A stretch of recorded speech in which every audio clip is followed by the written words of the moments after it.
Buenas tardes a todos los presentes y a los que nos estáis viendo por internet.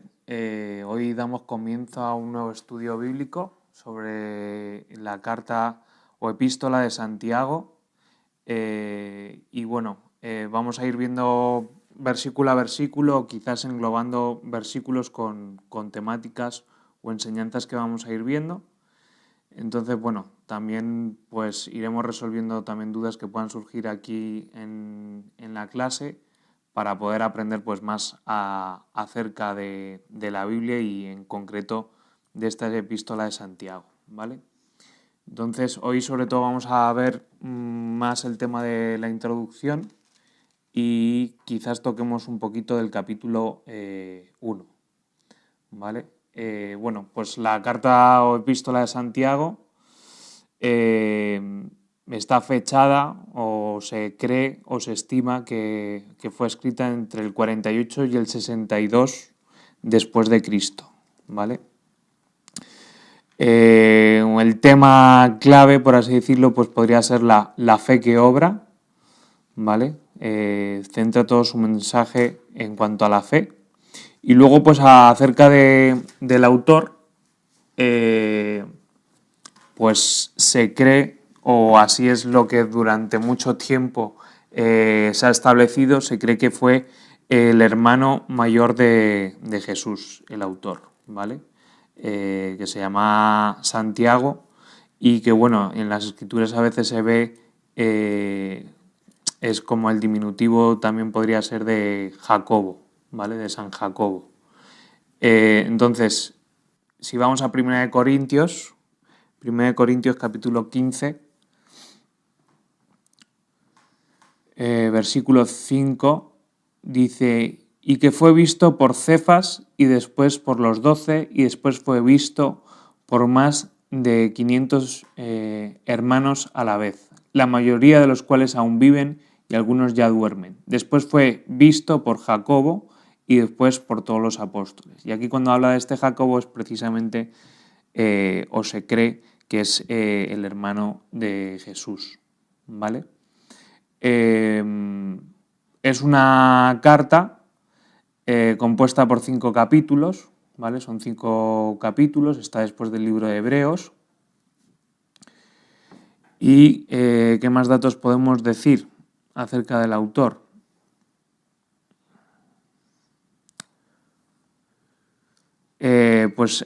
Se ve que también era una persona muy conocida y que conocía a Jesús y además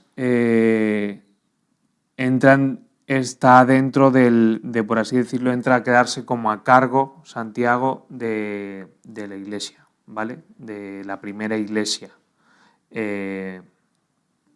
Le pasa de Pedro a él, ¿vale? Entonces por eso vamos a ver también pues detalles ahí que vemos de que no era un cualquiera el que está escribiendo la carta, ¿vale? Además es una de las primeras epístolas en ser escritas, fue antes de la destrucción del templo, que es otro dato interesante, y sobre todo está destinada a cristianos judíos maduros. ¿Por qué se dice esto? Por el tipo de lenguaje que usa el autor, ¿vale? Y sobre todo, pues se enfoca en animar a la iglesia, ¿vale? En un compromiso social y también en que no solo se queden dormidos en la teología, sino que lleven la fe a algo práctico, ¿vale? Es otro dato pues interesante, ¿vale? Y además hace una relación pues de la teología, es decir, de lo que estudiamos de las escrituras con lo que hacemos fuera. Nosotros como iglesia pues nos consideramos que tenemos un equilibrio en ambas cosas, ¿no? Porque vivimos nuestra fe, estudiamos la palabra de Dios, pero también la hacemos real tanto dentro de la iglesia como fuera, con las acciones sociales que hacemos, con nuestros proyectos que tenemos en Guinea y demás, ¿vale? Entonces es una de las cosas que aquí Santiago también pues la relaciona, ¿no? Como diciendo, ni puedes estar en un lado de saber mucho de las escrituras y estar todo el día dedicándote a estudiar la Biblia, ni tampoco puedes estar todo el día haciendo lo otro. Tiene que haber un equilibrio de las dos cosas. ¿Hasta aquí alguna duda? Vale.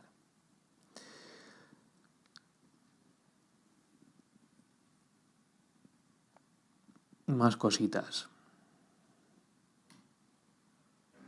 Santiago hace también un énfasis de que la Iglesia es el corazón de la nación y que afecta a los diferentes sectores de la sociedad. O sea, considera de que la Iglesia, y bueno, de hecho así en historia de la Iglesia vemos que siempre la Iglesia ha estado presente en cambios importantes de poderes, en imperios y demás. Es que hasta la fecha de hoy pues la Iglesia está presente en la sociedad de una forma que puede cambiar el rumbo de la sociedad, ¿no? Entonces Santiago también hace ese énfasis de que realmente la Iglesia está para cambiar a la sociedad, servir a la sociedad, pero también para cambiar la sociedad.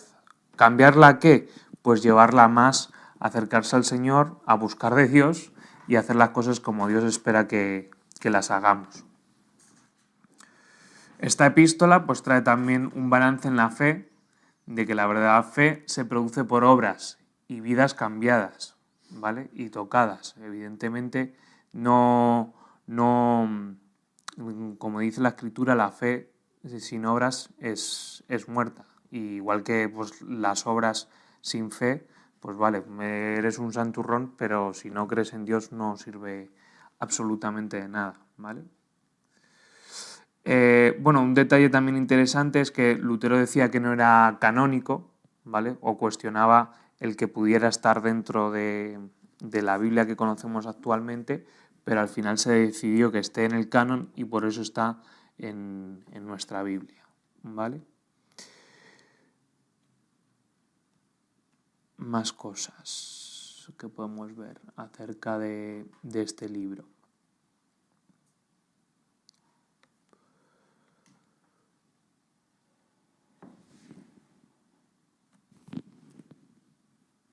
Vale, en cuanto a la fecha del libro, pues el historiador judío Josefo, que también de hecho Josefo no era cristiano, pero escribió varios libros de los cuales traen datos o datan datos que nos sirven para identificar pues que realmente no se lo inventó o las cosas que suceden en la Biblia no se las inventó alguien del Nuevo Testamento, ¿vale? De hecho, Josefo también de varios libros de Josefo hemos podido identificar también situaciones o la existencia de Jesús y cosas que Jesús vivió, ¿no? O en la época de Jesús sucedieron que nos pueden ayudar a entender el contexto del Nuevo Testamento, ¿vale?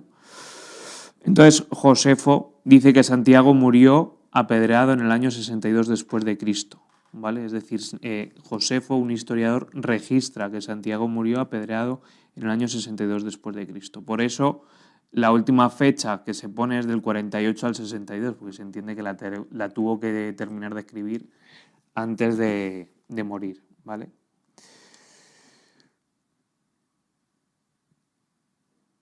¿Vale? El contenido sugiere que pudo haber sido escrita en una fecha tan temprana como en vísperas del concilio de la Iglesia referido en Hechos capítulo 15, ¿vale?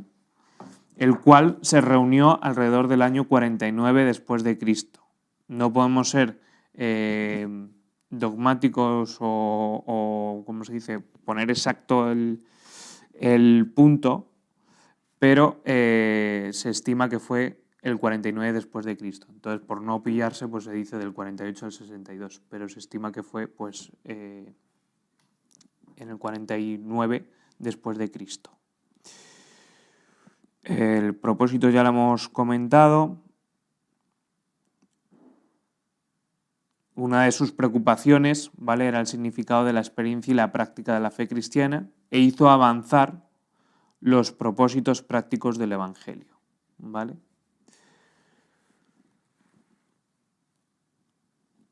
Vale, algo que observamos del contenido es que en lugar de especular o dedicarse a debatir teorías religiosas, que muchas veces sin querer, incluso pues cuando estamos predicando, compartiendo a alguien, caemos...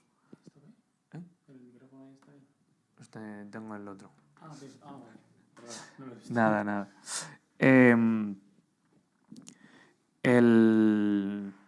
El contenido, ¿vale? Vemos que en lugar de especular o dedicarse a debatir teorías religiosas, Santiago dirige a sus lectores o a los que estamos leyendo la carta hacia una vida en santidad. Es decir, en lugar de estar haciendo teorías o hablando de cosas que pueden llevar pues, a debatir o a cuestionar o dar vueltas, pues va directamente a dirigirnos hacia la santidad. ¿Por qué? Porque al final la santidad es parte de nuestra fe y cuanta más fe, más santidad, pues más te lleva a tomar actos en cuanto al Evangelio. Efectivamente. O sea, no nos podemos quedar tampoco en estar santos o apartados, que la palabra de santidad tiene que ver con apartarse para el Señor, sino que tiene que haber ese equilibrio, que es lo que comentábamos, ¿no? Vale, eres santo y eres apartado para Dios, pero tienes que hacer algo para que realmente afectar a tu sociedad y ser de testimonio y que tu fe dé frutos. Obras y fe. Efectivamente, ¿vale? Parte de nuestra fe son los frutos que damos como persona, que es nuestro testimonio, es las cosas que hacemos, o como iglesia, pues parte de demostrar la fe de lo que creemos es lo que hacemos hacia afuera, no solo hacia adentro.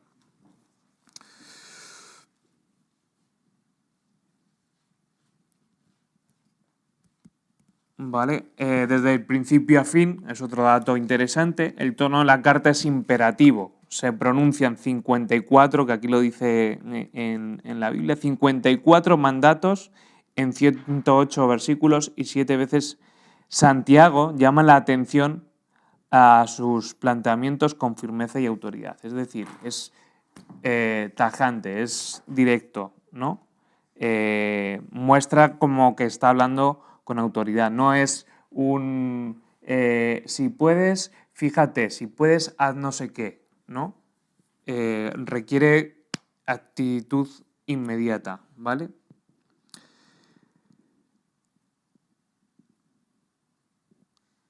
¿Vale? También pues escribe más en un tono como supervisor, como que estaba supervisando la iglesia como responsable, por eso se concuerda de que haya sido el hermano de Jesús el que se quedó a cargo de la iglesia, precisamente por esto, porque se le ve como responsable, como supervisor, como alguien importante, no como alguien que está sirviendo.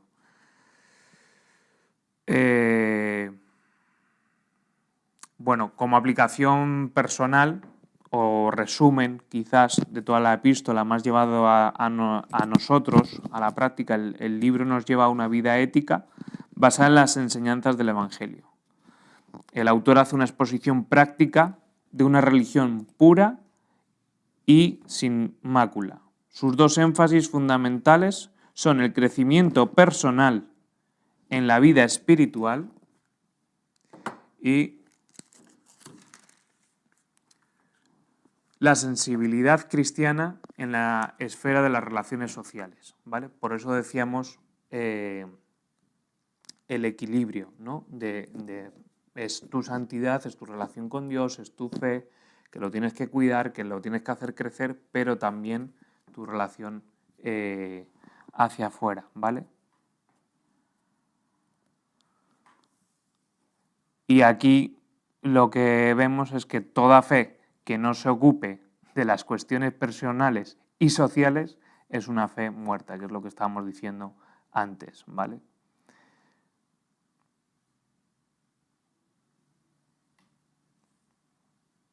¿Vale? Y aquí resalta lo que hemos comentado ya antes, que el mensaje de Santiago está especialmente dirigido a aquellos que se inclinan a buscar el camino del cielo en la teoría y no en la práctica, como dándoles un toque de atención de decir, vale, señores, sabéis mucho de las escrituras, os dedicáis mucho a vosotros, pero hace falta el ser más prácticos, ¿vale? ¿Hasta aquí alguna pregunta? ¿Vale? Es interesante conocer estos datos porque también nos ayudan a entender en qué contexto fue escrita la carta. Evidentemente todas las cartas, igual que las cartas del apóstol Pablo, son aplicables a la iglesia de hoy porque muchas de las problemáticas y de las exhortaciones que se ven tanto a persona como a la iglesia son aplicables al día de hoy. O sea, los pecados no han cambiado, quizás el contexto social o las formas o el modernismo sí ha cambiado, pero al final el trasfondo o el mensaje no está perdido. Que eso pues también nos lleva a pensar de que los tiempos pasarán, pero su palabra nunca va a caducar, ¿no? Así que ya con esto, si no hay ninguna duda, pues sería la introducción a esta carta. Y ahora, pues en la siguiente media hora vamos a ver lo que nos dé tiempo del capítulo 1, ¿vale?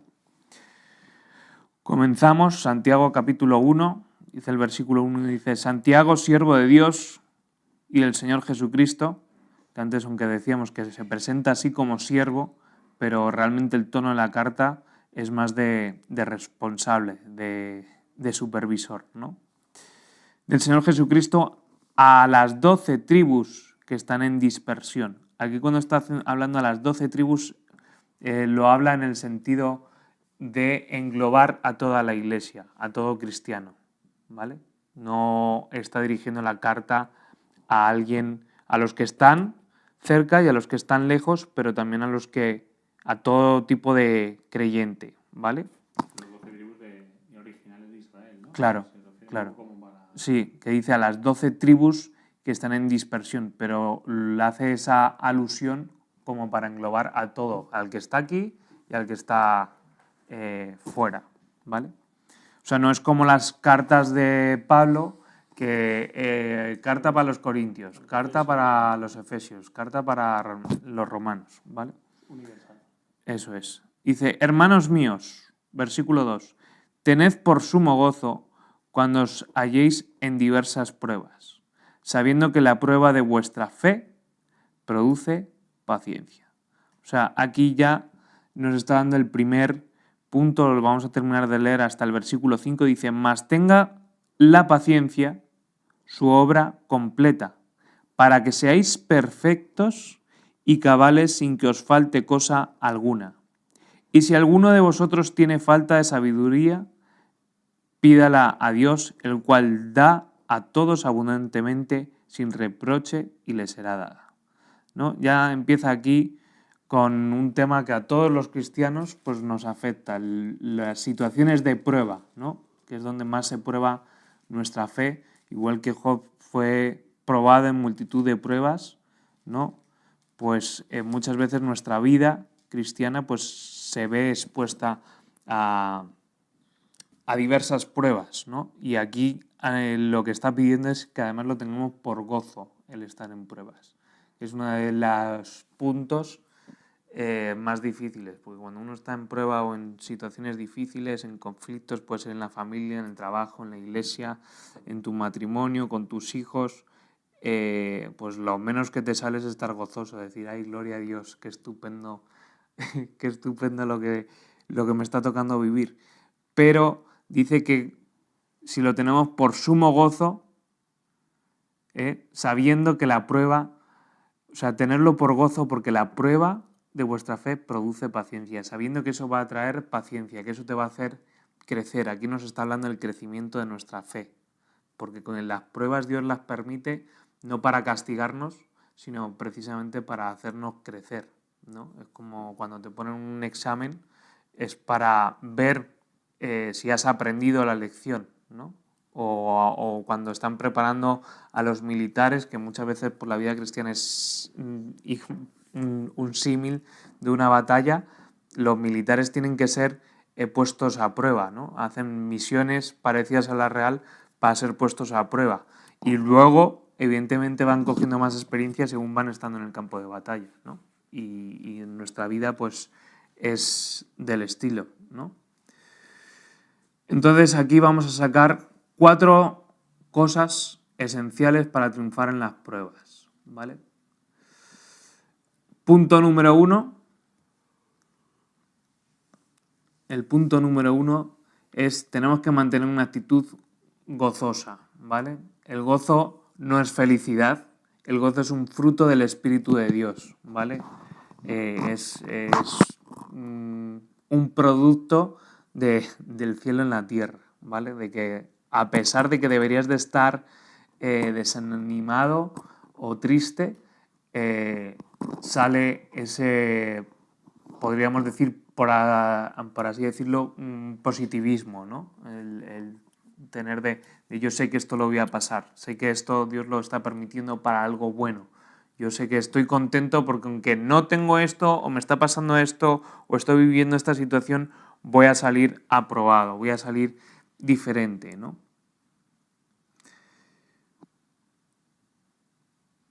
Es una combinación de paz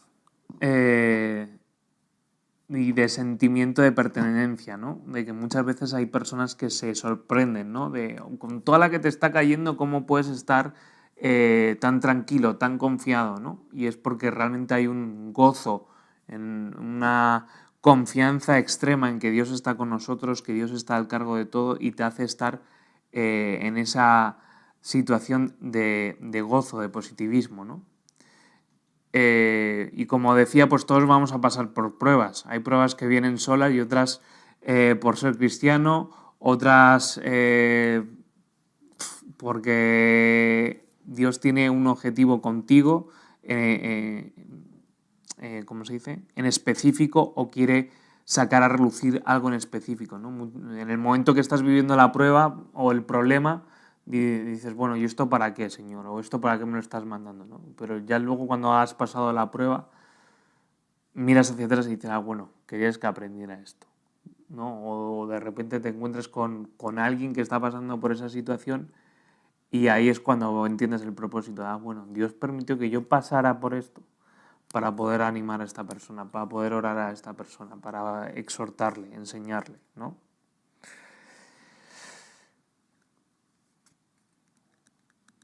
Entonces, evidentemente las pruebas también son parte de su voluntad, ¿no? Están dentro de la voluntad de Dios y también son parte de nuestra formación, ¿no? De aprender, de crecer.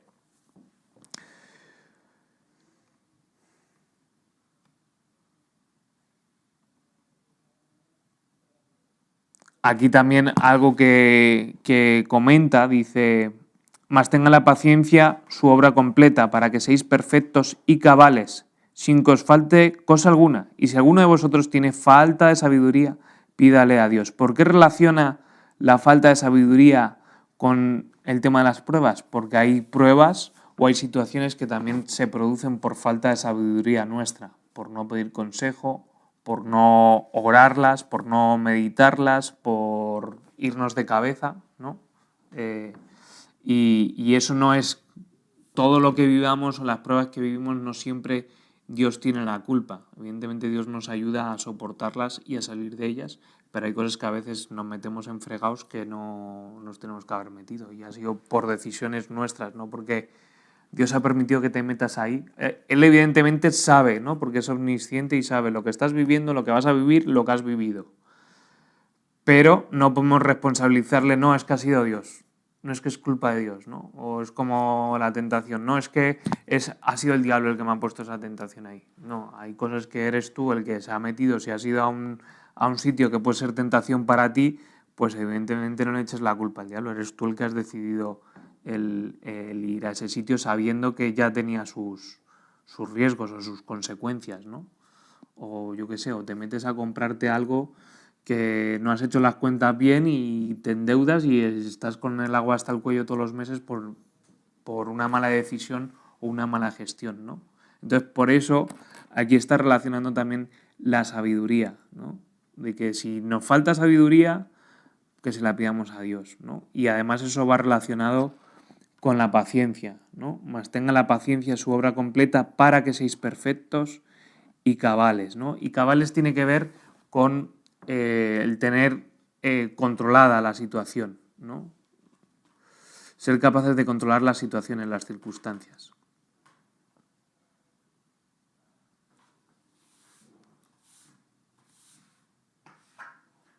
Y evidentemente, pues cuando vienen las pruebas, nosotros necesitamos estar en nuestra roca, ¿no? El estar en las cosas de Dios, el estar confiados de que Dios está con nosotros, ¿no? Las pruebas se puede llevar o comparar pues a lluvias, a ríos, y como esa historia o esa parábola, ¿no? del que construye sobre la arena y el que construye sobre la roca. Al final el que aguanta es el que construyó en la roca, que fue sabio, le costó más, le llevó más tiempo, pero al final fue lo que permaneció, ¿no? ¿Vale? En Efesios 6:16 pues nos dice: tomad el escudo de la fe con que podéis apagar todos los dardos de fuego del enemigo, ¿no? Del maligno. ¿Por qué? Porque el escudo de la fe, cuando tú estás confiado y sabes en lo que crees, por mucho que te venga lo que sea, vas a aguantar, vas a resistir, vas a estar firme en la roca, ¿no? Porque vas a estar confiado y va a haber gozo, porque vas a estar confiado de que Dios tiene el control, de que Dios te va a dar la salida, de que Dios va a estar ahí contigo, ¿no?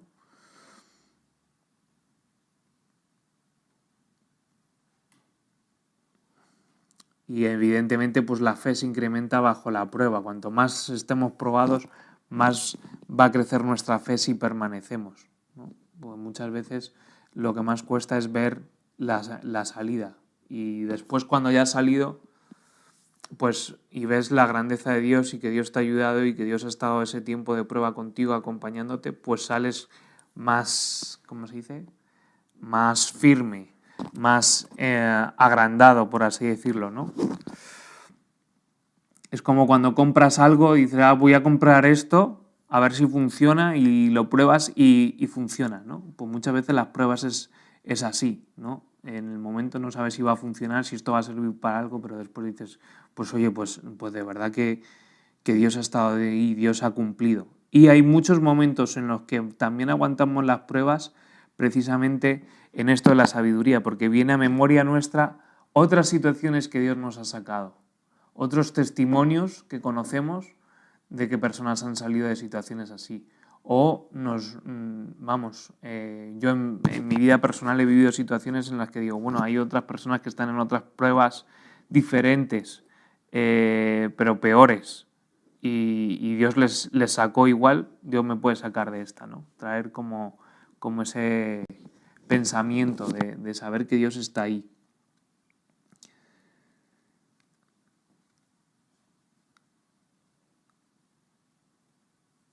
El punto 2 de esto de las pruebas: mantener una mente entendida, ¿no? La paciencia es una herramienta increíble, que nos cuesta a veces el manejarla, ¿no? Me estás agotando la paciencia, ¿no?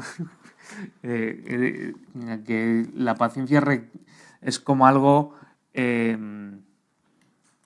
como el que está corriendo, ¿no? Y para llegar hasta la meta tienes dos opciones: o hacer el sprint o aguantar el ritmo, ¿no? Hay carreras que son de sprint y hay otras que es de mantener el ritmo, y la paciencia es algo que nos ayuda a mantener el ritmo, ¿no? A ser constantes, a estar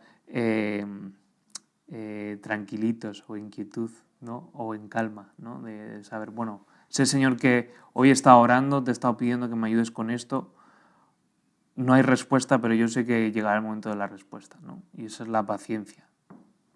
Es el esperar, ¿no? Es como esa historia de la Biblia, que ahora no recuerdo el pasaje exacto, ¿no? Que dice: bueno, si hubieras seguido clavando la lanza varias veces en la tierra, no solo hubieras ganado esta batalla, sino que hubieras ganado las siguientes. Y muchas veces en los tiempos de prueba es como: me rindo, ¿no? Pero no hay que rendir, hay que tener esa paciencia y esa constancia y esa confianza, ¿no?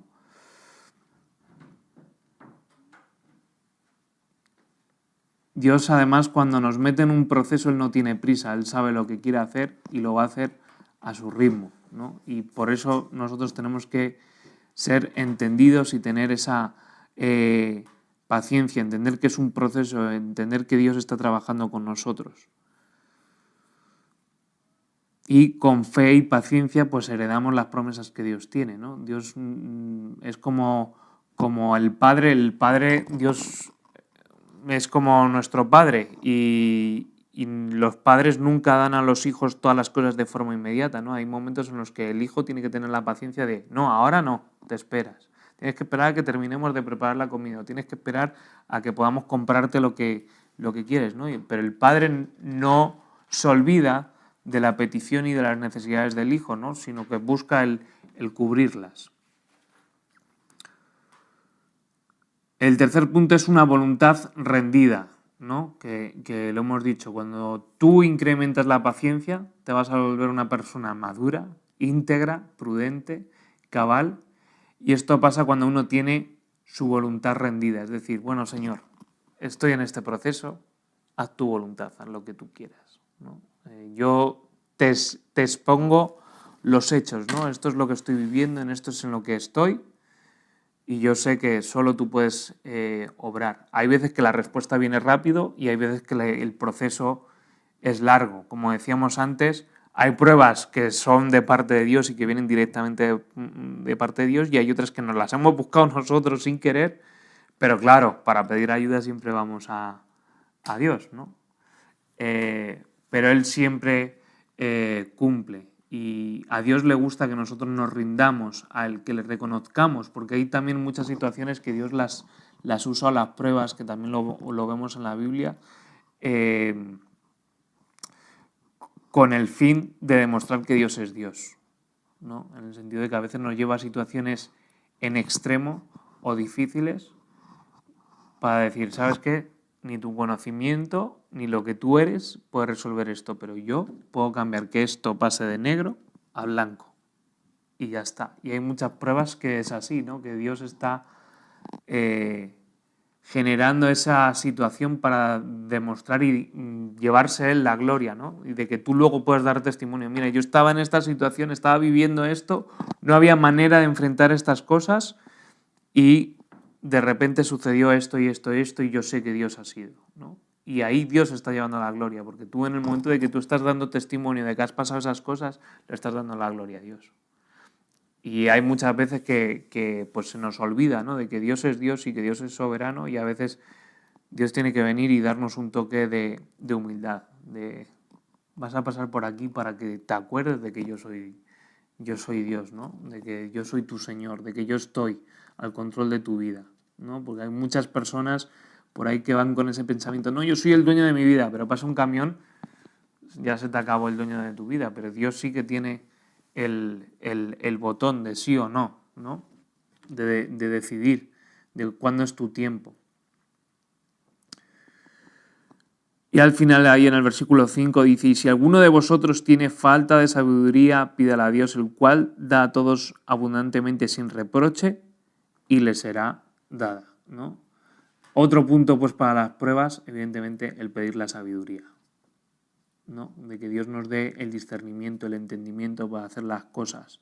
El no hacer las cosas a lo loco, porque muchas veces también cuando estamos en pruebas buscamos echar mano de nuestros recursos naturales en lugar de ir a los recursos espirituales, ¿no? Eso es como cuando te duele la cabeza.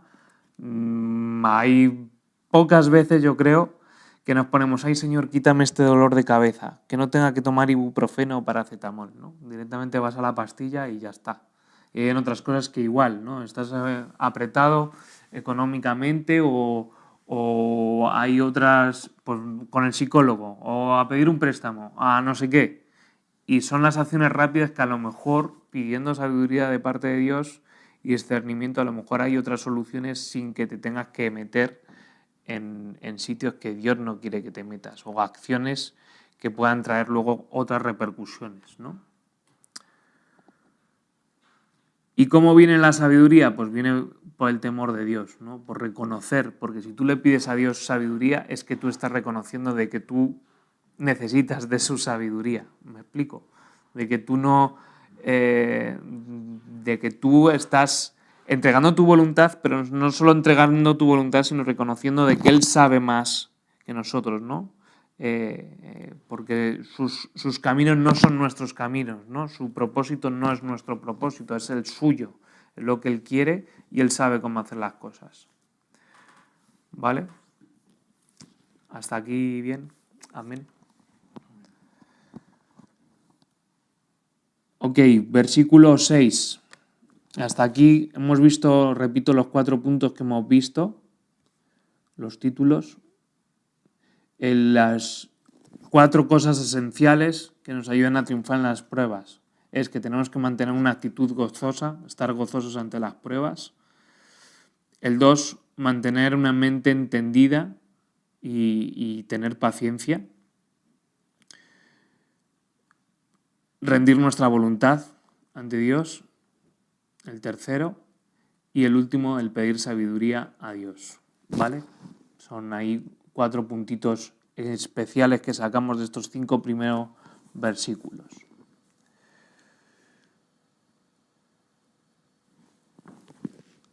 ¿Vale? Sigue diciendo, pero pida con fe, en el versículo 6, pero pida con fe, no dudando, ¿qué dice? Nada, porque el que duda es semejante a la onda del mar, a la onda del mar que es arrastrada por el viento y echada de una parte a otra. Vamos, que no tiene sentido el que pidas sin fe, ¿no? Bueno, voy a pedir a ver qué pasa, por si acaso. No, primero tienes que tener la fe de decir, yo sé, Señor, que tú esto lo puedes hacer, que si tú quieres esto tú puedes obrar, que tú puedes sacarnos de aquí, que tú puedes darme en este caso la sabiduría, ¿no? Que tú puedes proveer y darme el discernimiento para esto. Y hay veces que es en pruebas, pero hay decisiones cotidianas o a veces decisiones en nuestros trabajos o negocios que también necesitamos sabiduría, ¿no? Y a veces es, bueno, Señor, tengo que hablar con este cliente, dame tú la sabiduría. Yo sé que tú me la puedes dar. Tú se la diste a Salomón, porque Salomón, por lo que halló gracia y por lo que vino sabiduría sobre él, es porque digo, Señor, solo te pido una cosa, sabiduría para saber reinar, para dirigir a tu pueblo. Y eso fue lo que abrió el que Dios le diera la sabiduría. Y el versículo 7 dice, no piense pues quien tal haga que recibirá cosa alguna del Señor. El hombre de doble ánimo es inconstante en todos sus caminos. O sea, si Dios dice que Él nos la va a dar, nos la va a dar. Y tenemos que creer que nos la va a dar. Porque además muchas veces cuando pedimos las cosas hay que hacer referencia también a escrituras de la Biblia. Es decir, Señor, bueno, en tu palabra tú dices que si te pedimos, aquí Santiago está diciendo que si te pedimos sabiduría tú nos la vas a dar y que te sobreabunda. Así que yo sé que tú me la vas a dar, ¿no?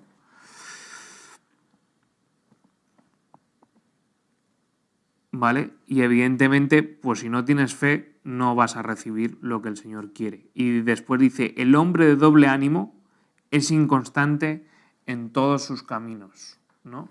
¿Qué significa doble ánimo? Significa dos almas, que estás dividido, que estás partido.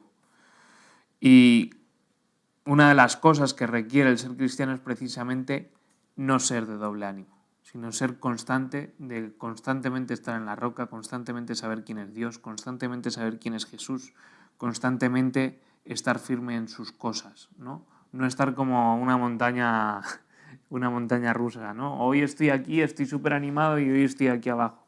En la vida del cristiano tiene que ser carrera de fondo, ¿no? De estar constante. Que bueno, que lo estoy hablando y os lo estoy enseñando, pero que el primero que tiene que aplicar estas cosas que estamos hablando es uno mismo, ¿no? Pero aquí Santiago está ahí, ya llevamos 8 versículos y está aquí ya dando ahí rapapolvo para el que la coja, ¿no?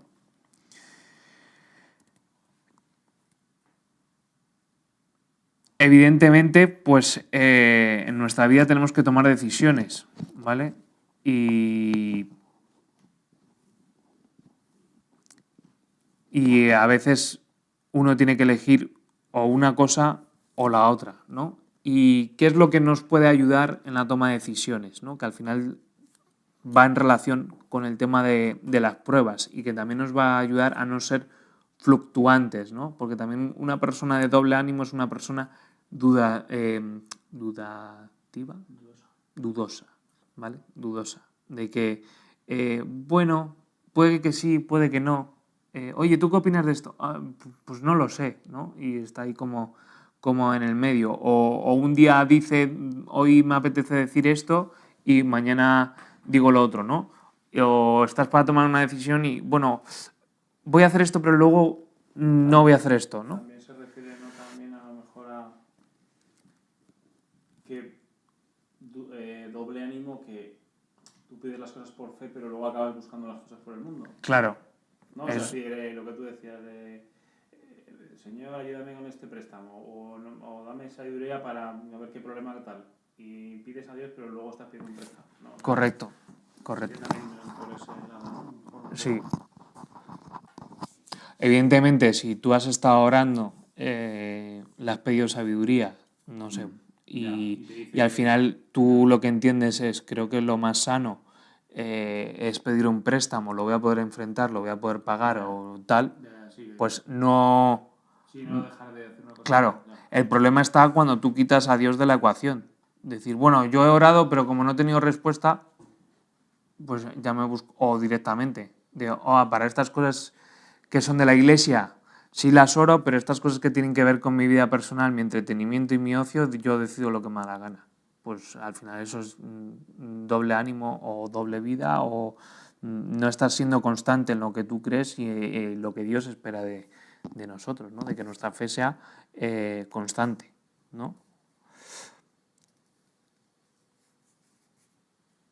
¿Vale? Y evidentemente, pues las decisiones, aquí tengo apuntada una frase de que la sabiduría te va a llevar a reconocer el origen y el temor de cada decisión, ¿no? De poder entender de dónde viene esa solución. ¿Me trae paz? ¿No me trae paz? ¿Creo que me beneficia o no me beneficia? ¿Está bien o está mal? ¿No? Evidentemente hay decisiones que eso sucede en cuestión de segundos. No vas a estar, no sé, ¿quieres comer esto? Bueno, espera, que voy a consultar a Dios a ver qué quiero comer, ¿no? Pero evidentemente, cuanto más pidamos a Dios sabiduría, más entendimiento va a venir sobre nosotros para enfrentar esas cosas, ¿no? Dice puntos, vamos a ver puntos que tienen que ver con estos últimos versículos, puntos para la ayuda en la toma de decisiones, ¿vale? Son 5 puntitos. La palabra, tenemos que meternos en la Biblia porque hay muchas problemáticas y hay muchas cosas, y sobre todo en problemáticas en cuanto a la iglesia, en cuanto a la familia, en cuanto a los hijos, que es nuestro manual de vida la Biblia. Entonces, cuanto más estudiemos la palabra de Dios, más vamos a poder saber qué decisiones son las que Dios nos espera, ¿no? Pues es como a veces cuando te pregunta alguien, bueno, ¿puedo escuchar todo tipo de música? ¿O puedo ver todo tipo de películas? ¿O cómo sé qué películas puedo ver y cuáles no? Pues cuanto más sepas lo que Dios espera de ti, las cosas que Dios quiere que edifiquen tu vida, pues vas a poder filtrar o no. Tú sabes que Dios lo que quiere de ti es que hables bien, pues no te vas a ver una peli en la que desde el minuto 0 están diciendo barbaridades, hablando en contra de Dios y cosas así. Yo la quitaría, por ejemplo, ¿no? O estás escuchando una canción que en lugar de edificar tu vida y animarte, estás en depresión y te pones ahí una canción que todavía te tira más para abajo. Pues son cosas que Dios no quiere para tu vida. Entonces va contra tu persona. Aparte de que pues tiene también que ver tu santidad, porque si lo que quieres es verte, yo que sé, una peli de una matanza y tal, y al día siguiente que Dios te use para ministrar a gente, pues no, no va a funcionar porque tu espíritu no está en condición, ¿no? Entonces, cuanto más conozcamos de la palabra, más vamos a saber qué es lo que Dios espera. Y de hecho, Santiago pues es una de las cartas que habla de nuestra fe, de cómo cuidar nuestra fe, pero también de cosas a corregir en nuestras vidas, ¿vale? Evidentemente, el Espíritu Santo también es otro punto que nos va a ayudar en la toma de decisiones, que es lo que decimos de que el Espíritu Santo de repente entras a un sitio, noto algo raro aquí, ¿no? Me siento, no sé, no sé si te habrá pasado, pero que entres en algún sitio o estás hablando con alguien que no te trae paz, no estás cómodo, no estás a gusto y no sabes qué es. Pues muchas veces es el propio Espíritu Santo el que nos está incomodando, ¿no? Dando alerta, ¿no? Por ejemplo, en mi caso con la diabetes, cuando me baja el azúcar, el cuerpo tiembla, suda y hace como avisos de decirte, oye, aquí hay algo que no está mal, tómate un bollo o tómate un azucarillo, ¿no? Y el Espíritu Santo, pues muchas veces en casos así, sí nos produce una sensación de como cuando a uno le sienta mal, ¿no? Oye, no estás en el sitio que estás, o lo que acabas de decir algo, has hablado con un compañero de trabajo, con un cliente, acabas de decir una expresión o algo y te sientes como, jolín, pues esto no lo tenía que haber dicho, ¿no? Entonces el Espíritu Santo también nos ayuda a discernir, no solo a tomar decisiones, sino también a discernir las cosas, ¿no? Si tenemos paz o no, pues también es el Espíritu Santo el que nos pone. Evidentemente, pues personas de referencia, pues nuestros pastores, nuestros líderes, nuestros padres, son personas que influyen en el consejo, ¿no? Evidentemente, lo suyo es buscar a alguien que te aporte realmente ayuda positiva, ¿no? De que justo, yo qué sé, estás en un conflicto con tu matrimonio, pues no te vas a ir a pedirle consejo a una persona que sabes que está teniendo problemas en su matrimonio. Porque lo que te va a decir, pues mira, pues sepárate, lo mejor que puedes hacer es separarte, ¿no? O que no ha tenido hijos. Oye, ¿qué le dirás a tu hijo? Pues no sé, dile no sé qué. Pues no ha tenido hijos en su vida, no sabe tratar esas situaciones, ¿no?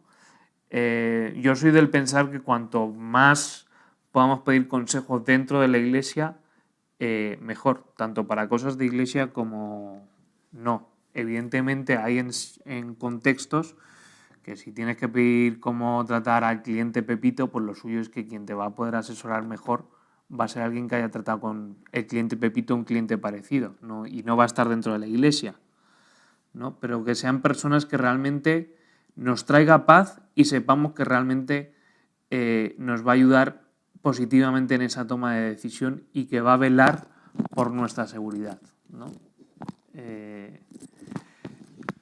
Evidentemente, otra persona que influye importante en nuestras decisiones, que esto sería el cuarto, es nuestra pareja, ¿no? La persona con la que nos hemos casado, compartimos nuestra vida. Al final, también las decisiones que tomemos, hay decisiones que nos influyen a nosotros, pero si nos influyen a nosotros, influye a nuestra pareja, influye a nuestro matrimonio, influye en la relación con nuestros hijos, influye en las cosas que hagamos con la iglesia también, ¿no? Y un buen punto de filtro, decir, oye, mi amor, ¿tú qué opinas de esto? ¿Qué crees acerca de esto? ¿Qué sientes tú? ¿No? Y pues más sobre todo si nuestra pareja pues también está en las cosas de Dios, poder orar y tomar las decisiones juntos. Además hay un proverbio que lo dice, ¿no? Que en la multitud de consejeros hay sabiduría. Y es verdad que a veces con solo una opinión no te vale. Entonces, si uno busca varios consejos, pues tienes más sitio donde ver qué hacer, ¿no? Y bueno, evidentemente las circunstancias también condicionan bastante nuestras decisiones, ¿no? No siempre va a estar las circunstancias 100% diciéndonos esto es lo que tienes que hacer, pero evidentemente hay decisiones que repercuten las circunstancias, ¿no? Oye, ¿dejo el trabajo o no? Pues a lo mejor si estás en una situación muy chunga económicamente en casa, pues a lo mejor no es la decisión más sabia el que dejes el trabajo. Tendrás que buscar una alternativa antes de tomar esa decisión. O quizás no es lo correcto dejar el trabajo sin tener asegurada otra cosa. No sé, es un ejemplo, ¿no?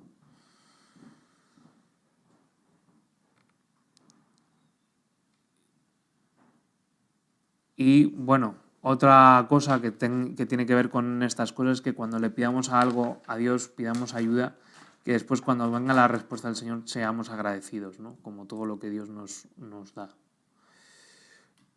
Vamos a ver, yo creo, a ver. ¿Vamos bien? ¿Estás bien? Sí.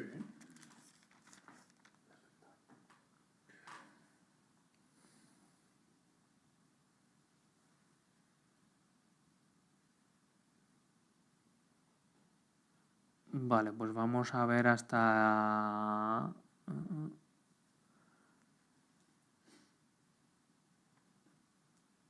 Vale, sí, podemos leer hasta el 18 y el próximo día continuamos desde el 19.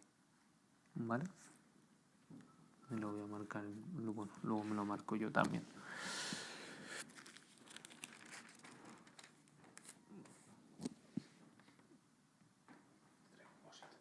Vale, dice el hermano que es, en el versículo 9, dice, el hermano que es humilde, es de humilde condición, gloríese en su exaltación.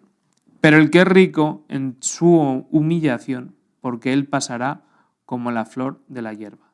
Porque cuando sale el sol con calor abrasador, la hierba se seca, su flor se cae y perece su hermosa apariencia. Así también se marchitará el rico en todas sus empresas, ¿no?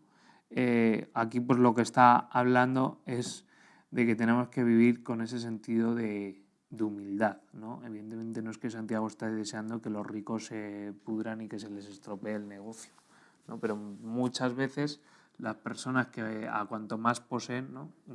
La raíz de todos los males es el amor al dinero, ¿no? Y muchas veces pues ese tipo de personas tiende a gloriarse de mira lo que tengo, mira no sé qué, ¿no? Y es lo que está haciendo ahí referencia, ¿no? Y también pues el dinero en aquella época era un problema. O sea, aquí actualmente pues más o menos existen varios rangos, ¿no? Pero ahí era o eres muy rico o eres muy pobre. No existía clase media para que entendamos también el contexto en el que se está escribiendo esto. Por eso habla de rico y pobre y no habla de un punto intermedio, ¿no? Evidentemente el pobre y el rico tienen que gloriarse en su galardón con Cristo. O sea, los dos son ante el Señor, son la misma condición, ¿no? El que tú tengas más que yo no nos tiene que hacer el que actuemos de forma diferente o gloriándonos de lo que tenemos, ¿no? Y evidentemente Santiago le da más palos a los ricos porque son los que tienen más que sacrificar o es más difícil el que se humillen, ¿no? El que es pobre ya lo ha perdido todo, no tiene nada que perder, ¿no? O que sacrificar o que dar, ¿no? Y a veces es curioso, cuanto menos tiene uno, muchas veces más abundantemente da que cuando te sobra, que en teoría deberías de tener más facilidad para dar, pero eres más, más agarrado, ¿no?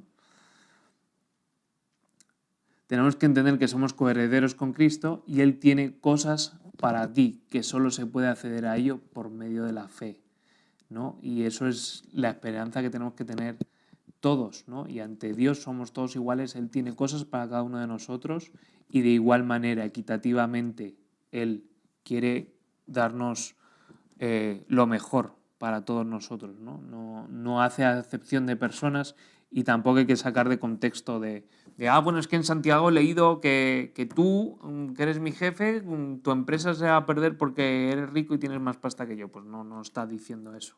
Pero sí está un toque de atención como diciendo, hay que ser humilde, ¿no? Y no pasarse, por así decirlo, de listillo, ¿no? Sigue diciendo, bienaventurado, el versículo 12, dice, bienaventurado el varón que soporta la tentación, porque cuando haya resistido la prueba, recibirá la corona de vida que Dios ha prometido a los que le aman. Cuando alguno es tentado, no diga que es tentado de parte de Dios, porque Dios no puede ser tentado por el mal, ni Él tienta a nadie, ¿no? Que eso lo hemos comentado antes, ¿vale? Evidentemente la tentación no la manda Dios. Hay pruebas que manda Dios, pero no las tentaciones, ¿vale? O sea, Dios no dice, voy a ponerte esto a ver si picas. No, la tentación está presente porque es parte del mundo en el que vivimos que es pecaminoso y porque en nosotros hay un sentido de tender hacia el mal, de nuestra herencia pecaminosa. Con lo cual la tentación pues siempre va a estar ahí. Por eso decimos que hay cosas que nos metemos en problemas no porque Dios nos haya metido, sino porque tú sabes que, yo qué sé, verte la película tal o entrar a tal página o ir a tal sitio no te aporta nada bueno y aún así tú has tomado la decisión de meterte a eso o ceder a esa tentación, ¿no? La tentación no es pecado, ¿vale? Es un lugar donde puedes decidir entre dos puertas. ¿La de hacer lo correcto o la de la santidad o la del pecado? ¿Vale?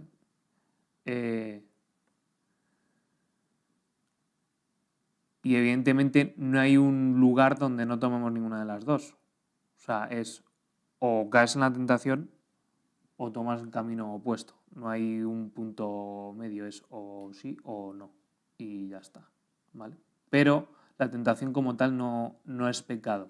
Es el punto donde tú estás ante, ¿hago esto o no lo hago? ¿Entro aquí o no entro aquí? Si tú soportas este momento y pasas por la puerta de la santidad, recibirás el galardón que dice ahí, ¿no? Habrá una recompensa por parte de Dios. Dios lo tendrá en cuenta, traerá bendición. ¿No? De hecho, la Biblia dice que resistamos al diablo y él huirá de nosotros, ¿no? Que resistamos, aguantemos, soportemos, luchemos. Y entonces él se cansará y se irá, ¿no? Eso es como cuando alguien está ahí todo el día vacilándote y dice, no, tú pasa de él que al final llegará un momento que dejará de estarte ahí molestando, ¿no? Y el diablo es igual. Cuando ya ve que no has caído, que no has vencido, pues ya se va. Es como Job. Dios dejó que el diablo le probara y tocara su vida y de todo, pero Dios después dijo, ves, me has sido fiel hasta lo último. Me has reconocido a mí hasta lo último, ¿no? Y muchas veces pues nosotros estamos en esa tesitura, ¿no? Y es donde podemos dar también, porque el resistir a la tentación también nos da autoridad espiritual, ¿no? Cuanto tú más hayas resistido al diablo, más ante los demonios y ante el diablo, más peligroso eres, ¿no? Te ganas como También te atacan más luego. más rango. O sea, luego te van atacando. Sí, claro, rango, si, pero luego eres, o sea, si esto no ha funcionado, claro, voy a traer otra cosa para destruirte. o sea, van siendo cosas más difíciles. Te van poniendo tentaciones. Evidentemente. O vas a Cuan- estar expuesto cuanto, o más. o sea, la fórmula es, cuanto más te metes en las cosas de Dios, más pruebas, más tentaciones, más cosas va a haber, porque eres más dañino para el diablo. Pues al diablo, la persona que no busca a Dios, ¿qué tal? Le da igual. Ya está. Ya está. Ya está en el mal. Sí, ya Claro. está en el pecado. Pero si él sabe que tú vas a resistir esa prueba, que además vas a dar testimonio en la iglesia, que además le vas a contar no sé qué, más va a ir a por ti. Pero también, si tú aguantas ahí, más va a crecer tu fe y más vas a resistir. Más te engrandeces de decir, mira, vale, me has traído esta prueba, me has traído este problema. Me has estado castigando, pero que sepas que, mira, que he aguantado. Y eso, cuando venga la siguiente, vas a decir, bueno, si Dios me sacó de la otra y he resistido, esta también la puedo resistir, ¿no? Dice que Dios no permite más de lo que podemos aguantar o resistir. Amén.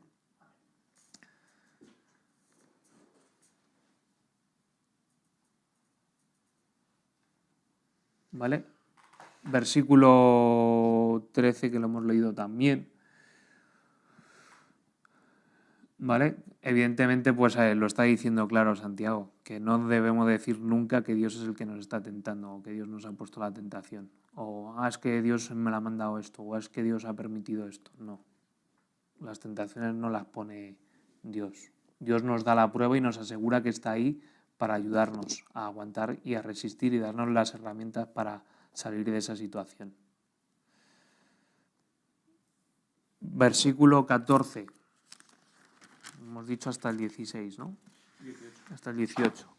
Dice, sino que cada uno es tentado cuando de su propia concupiscencia es atraído, seducido. Entonces la concupiscencia, después que ha concebido, da luz al pecado. Y el pecado, siendo consumado, da luz a la muerte. Amados míos, no erréis. Toda buena dádiva y todo don perfecto desciende de lo alto del Padre de las luces, el cual no hay mudanza, no hay cambio, ni sombra de variación. Él, de su voluntad, nos hizo nacer por la palabra de verdad para que seamos primicias de sus criaturas. ¿Vale? Entonces, ¿qué es lo que vemos aquí? Pues en el 14, el versículo, Santiago está describiendo el pecado, ¿no?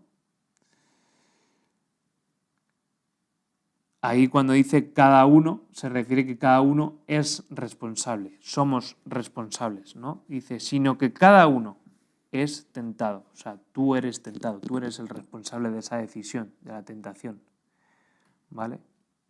Entonces,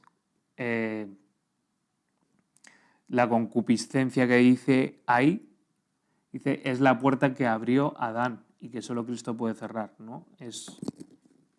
Antes no existía tentación, entonces está la tentación y la concupiscencia realmente es como la maquinación de lo hago, no lo hago, y entonces por eso dice que la concupiscencia, que es lo que le llevó a Adán a comer y a Eva a comer del fruto, ¿no? Decir, bueno, si como de esto, voy a ser más sabio, voy a conocer las cosas, voy a ser como Dios, voy a tal. Entonces ahí por eso dice, entonces la concupiscencia después, la propia concupiscencia, ese deseo, ese pensamiento, nos produce atracción y seducción, ¿no? Nos atrae y nos seduce a ya, en lugar de decir, me mantengo santo, no voy a hacer esto, a ir a por ello, ¿no? Dice, la atracción y la seducción viene por tu concupiscencia, es fruto tuyo. Está ahí la tentación, te haces ahí tus rollos, tus pensamientos, tus ideas de, bueno, si lo hago tal, no sé qué, y entonces eso da fruto, te empieza a atraer, te empieza a seducir, y entonces ahí va lo siguiente, ¿no?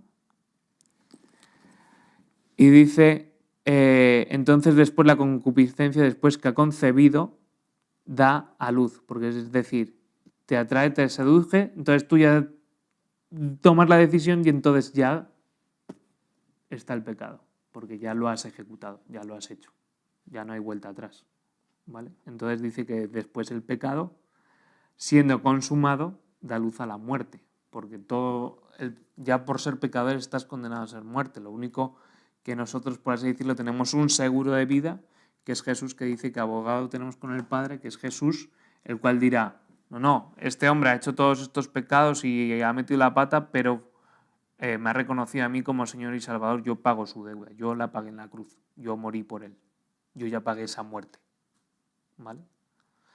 Pero eso no nos tiene que llevar motivo a decir, bueno, como Jesús ya murió en la cruz por mis pecados, pues hago lo que quiero, total, ya él ha pagado por lo que he hecho, por lo que estoy haciendo y por lo que voy a hacer, ¿no? Pues dice que más condenación trae eso, sabiendo que es pecado, sabiendo que está mal, planificarlo y hacerlo, ¿vale? Evidentemente, pues hay deseos que son normales, ¿no? Hablando, por ejemplo, del tema sexual, pues hay cosas que por nuestra naturaleza nos vemos atraídos o produce ciertos deseos que son naturales.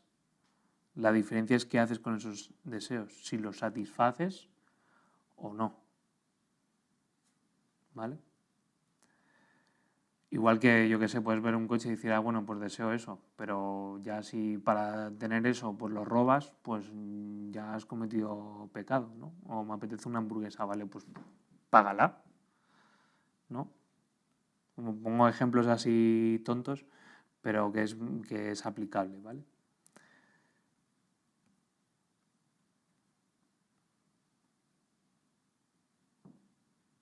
¿Vale? Y luego, pues evidentemente hay una gran diferencia, que no es lo mismo caer en pecado que la práctica del pecado, ¿vale? Porque en la Biblia lo vemos que habla de estas dos cosas, ¿no? Caer en pecado caes una vez, pero la práctica del pecado es que es recurrente. O sea, ya no has sido un desliz y que te has equivocado Pecados y la has fregado. Y el pecado. ¿Eh? El pecado y el pecado, ¿no? Sí, o sea, a ver, todos somos pecadores, ¿vale? Y durante el día, hoy seguro que hemos pecado en algo, pero seguro, porque o has pensado algo que no tenías que pensar, o has visto algo que no tenías que ver, o le has hablado a alguien como no le tenías que hablar, y son pecados. La diferencia es si tú estás si es momentáneo Sí, sí. o es continuo. No es lo mismo el, digamos, pecar por accidente que premeditar el pecado, que es lo que estábamos hablando ahora hace un momento, ¿no? De decir, bueno, como Jesús ya pagó el precio, pues puedo hacer lo que quiera, ¿no? Bueno, total, como me arrepiento y luego Dios me perdona, pues ya está, ¿vale? Y evidentemente pues hay cosas que para salir de esa vida de pecado hay que pedir ayuda, ¿no? Porque, por ejemplo, las adicciones, tener algún tipo de adicción, eso puede llegar a ser un pecado porque está siendo destructivo para ti. Todo lo que vaya dañino para ti, Dios lo aborrece, porque no quiere que te hagas daño, que no te hagas cortes, que no te hagas nada.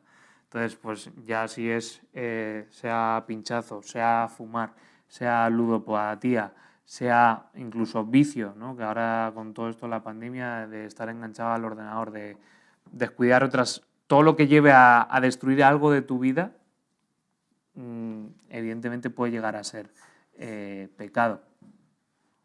¿Por qué? Porque ya está haciendo un daño a tu vida, está trayendo muerte a tu vida, ¿vale? Quizás no es muerte física, pero evidentemente si una persona cada vez que llega a su casa está todo el día, las 8 horas del día encerrada ahí en un cuarto, descuida a sus hijos, descuida a su mujer y vive solo para eso, está mal. Es una vida de pecado. ¿Me hago entender? Perfectamente. Vale. Ok. Ante Dios es lo mismo el haber visto pornografía que el haber robado una chuche. Es pecado y es pecado. Y eres pecador y ya está. El punto es qué es lo que haces con eso y cómo lo tratamos, ¿no? Y por eso es importante el evitar el que nuestra concupiscencia dé el fruto en pecado, ¿no? Evidentemente, si estás en el momento de tentación, va a haber pensamientos ahí. Pero el punto es que qué haces con eso, lo desechas o lo quitas, te das la vuelta y te vas a otro lado o te quedas ahí mirando y cuestionando, ¿no? Y es donde necesitamos pues tener el valor y la sabiduría y la fuerza y la esperanza de parte de Dios para poder salir de esa situación.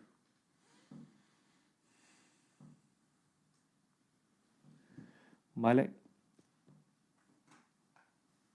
Y entonces, bueno, aquí el 16 pues dice, amados hermanos míos, no erréis, no os confundáis, no os equivoquéis, no metáis la pata, no lo hagáis mal, ¿vale? Está ahí Santiago diciendo que sí o sí, que explica ese proceso, pero ahí está diciendo que no os confundáis, que no os metáis, que no lo hagáis, ¿no?